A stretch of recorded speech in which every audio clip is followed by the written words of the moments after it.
dire que quand on va leur demander, par exemple, si on me demande est-ce que tu connais une bonne agence de marketing digital, et ben, je suis avocat de Julien et je vais dire va voir Julien, va voir Pilotine. C'est évidemment vers eux qu'il faut se tourner si tu veux refaire ton site internet, faire du SEO, etc. Et encore une étape après qui est le fan inconditionnel. C'est quelqu'un, je vais reprendre l'exemple de Julien. C'est si jamais moi je vais voir, je vois que quelqu'un n'a pas de site internet, et je vais lui dire, mais c'est pas possible, tu n'as pas de site internet, il t'en faut un, va voir Julien. Donc c'est même pas que si on me demande des conseils, je vais parler de Julien, c'est que je vais en plus en parler même si on me pose pas de questions, et ça c'est le fan inconditionnel. Pourquoi je vous présente ça? C'est que on passe beaucoup de temps à générer des leads, donc un lead c'est un suspect, un prospect, etc. Et souvent, pas suffisamment de temps à s'occuper des fans inconditionnels, des avocats, des membres. Et c'est bien dommage parce que ce qui ne change pas aussi, c'est que ça coûte beaucoup moins cher de s'occuper d'un client existant qu'on a été acquérir très cher, souvent, et donc autant augmenter la valeur à vie de nos clients en les faisant justement monter sur cette échelle de la fidélité client. Donc, on retrouve le concept un petit peu autrement ici sur des concepts plus à la mode, on va dire. Le tofu, le top of funnel, le mofu, le middle of funnel et le bofu, le bottom of funnel. Donc, là, c'est un peu à l'inverse là, de l'échelle que je viens de montrer.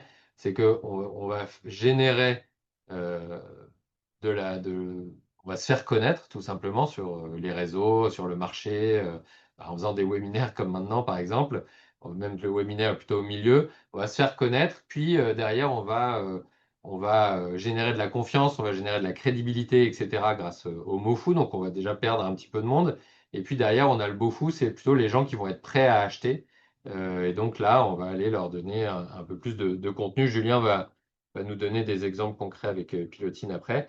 Et ce qu'on oublie souvent, et donc j'ai demandé à l'IA de m'aider à créer un nouveau concept. Et donc le nouveau concept, c'est le COFU, le Client of Funnel, parce que c'est bien d'arriver jusqu'au BoFu, mais c'est intéressant à la fin, on veut que ça soit un client. Et donc vient tout cet enjeu de fidélisation et de rétention des clients qu'on a vu sur l'échelle juste avant. Donc mon message ici, c'est vraiment avant d'aller dépenser des fortunes à générer des leads et des gens qui peut-être un jour seront intéressés, allez regarder chez vos anciens clients, allez regarder chez vos clients existants, allez demander à vos clients existants s'ils connaissent du monde, etc. C'est des gens qui vous connaissent, qui connaissent votre valeur, etc.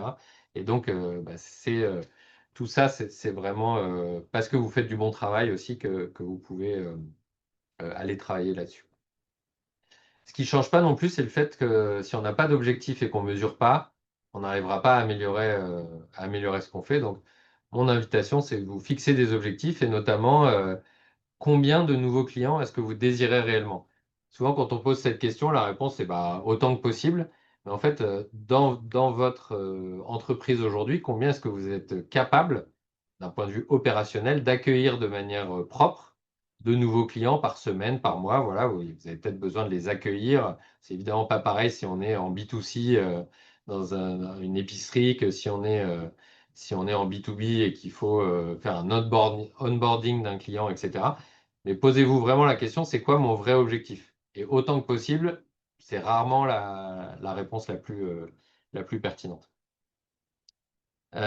Et comment est-ce que vous savez que vous avancez? Quel est pour vous, quels sont vos indicateurs, voire même pour simplifier, peut-être quel est votre indicateur? Je vais vous donner le mien et celui que je recommande à mon équipe de business coach là sur le Rhône et dans la région. Chez nous, c'est le nombre de conversations significatives qu'on a avec des chefs d'entreprise par semaine. Et celui-là, pour moi, et c'est pas forcément le même d'ailleurs pour d'autres business coachs du réseau, pour moi, celui-là, c'est celui qui me permet de savoir si on est en train de bien avancer. Si je discute des conversations significatives où on parle de l'entreprise du client, qu'on le fait réfléchir, etc., bah, le nombre de personnes avec qui on va être en contact par semaine, statistiquement, ça va nous générer des clients. Statistiquement, ça va nous générer des recommandations. Et donc, c'est l'indicateur ultime que nous, on utilise. On peut en avoir plein d'autres pour essayer d'améliorer celui-là. À la fin, évidemment, on veut des clients, on veut du chiffre d'affaires, on veut des bénéfices. Mais voilà, par exemple, le nôtre. Donc, je vous invite à définir le vôtre. Et